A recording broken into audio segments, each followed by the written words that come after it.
বিসমিল্লাহির রহমানির রাহিম। আসসালামু আলাইকুম। আশা করি আপনারা সবাই ভালো আছেন। আজকে আমি আপনাদেরকে দেখাবো খুবই মজার গরুর মাংস রান্না করে। সামনে কোরবানি ঈদ আসছে, আশা করি এই রেসিপিটি আপনাদের খুবই ভালো লাগবে। আর এই রান্নাটা করার জন্য এখানে আমি 1.5 কেজি গরুর মাংস নিয়েছি। মাংসটা আমি বেশ ভালোভাবে ধুয়ে পরিষ্কার করে নিয়েছি। আর এখানে আমি কাটা মশলা দিব। এখানে 1 কাপ পরিমাণ পেঁয়াজ, একটা বড় রসুন আর সামান্য একটু আদা আমি দিয়েছি। আদাটা আমি শুধু এখানে ফ্লেভারের জন্য এভাবে কেটে দিয়েছি, কারণ আদাটা কিন্তু রসুন আর পেঁয়াজ যেমন গলে যায়, আদা কিন্তু গলে যাবে না, এই জন্য আমি আদার পরিমাণ অল্প দিলাম। আর এখন এখানে দিব আমি 1 চামচ পরিমাণ রসুন বাটা, 1.5 চামচ পরিমাণ দিব আমি এখানে আদা বাটা, আর 1 চামচ পরিমাণ দিলাম আমি জিরা বাটা। আর এখানে গুঁড়া মশলা দিব আমি 2 চামচ ধনিয়ার গুঁড়া, 2 চামচ লাল মরিচের গুঁড়া, 1/2 চামচ হলুদের গুঁড়া, আর দিলাম আমি 1 চামচ পরিমাণ লবণ। আর এখন এখানে একটা তেজপাতা, 2টা কালো এলাচ, এখানে 3 টুকরা আমি দারচিনি দিলাম, আর এখানে 5টা সাদা এলাচ আর 5টা লং দিয়েছি আমি। আর এখানে 1/2 চামচ পরিমাণ আমি শাহি জিরা দিলাম, দিয়ে এখানে পরিমাণ মতো তেল দিয়ে দিলাম। তেলটা দিয়ে এখন মশলাগুলো সব ভালো করে আমি মাংসের সাথে মাখিয়ে নিব। এভাবে বাটা আর কাটা মশলা দিয়ে যদি মাংস রান্না করেন, মাংসের টেস্ট এবং ফ্লেভার দুটাই কিন্তু দ্বিগুণ হয়ে যাবে, এতই মজা হয় এই মাংসটা খেতে। মাংসটা ভালো করে মাখিয়ে নিয়ে হাতে যে মশলা লেগে আছে, এই মশলাটা ধোয়ার জন্য সামান্য একটু পানি দিয়েছি আমি, দিয়ে এখন ঢাকনা দিয়ে ঢেকে প্রায় 15 থেকে 20 মিনিটের মতো এটা আমি রান্না করে নিলাম।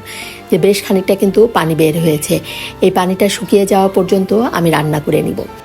কোরবানি ঈদের সময় কিন্তু আমরা বেশি পরিমাণে মাংস রান্না করি। এভাবে কাটা ও বাটা মশলা দিয়ে যদি একসাথে মাংস রান্না করা হয়, মাংসের টেস্ট কিন্তু অনেক বেড়ে যায়। যেহেতু সেই মাংসটা আমরা বারবার গরম করি, তখন কিন্তু মাংসের টেস্ট এবং ফ্লেভার দুটাই বেড়ে যায়, এত মজা হয়। এখন এই যে আমি আরও 15-20 মিনিটের মতো রান্না করে এখন ভালো করে মাংসটা কষিয়ে নিব। একদম উপরে তেল উঠে ভাজা ভাজা হয়ে যাবে, এইভাবে আমি মাংসটা কষাবো। মাংস যত ভালোভাবে কষাবেন ততই কিন্তু খেতে মজা হবে। যে বেশ ভালোভাবে মাংসটা আমার কষানো হয়ে গিয়েছে, এখন আমি এর ভিতর দিয়ে দিব গরম পানি। গরম পানিটা দিয়ে এখন নেড়ে নিয়ে আমি ঢাকনা দিয়ে ঢেকে এটা আরও 15 মিনিটের মতো আমি রান্না করে নিব। এই মাংস রান্নাটা আপনাদের কাছে কেমন লাগলো অবশ্যই কমেন্ট করে জানাবেন, আর ভালো লাগলে অবশ্যই আপনারা আমাকে একটা লাইক দিবেন। আর যারা এখনও আমার চ্যানেলটি সাবস্ক্রাইব করেননি, আমার রান্না যদি ভালো লাগে আমার চ্যানেলটি সাবস্ক্রাইব করে আমাকে এগিয়ে যেতে সহযোগিতা করবেন।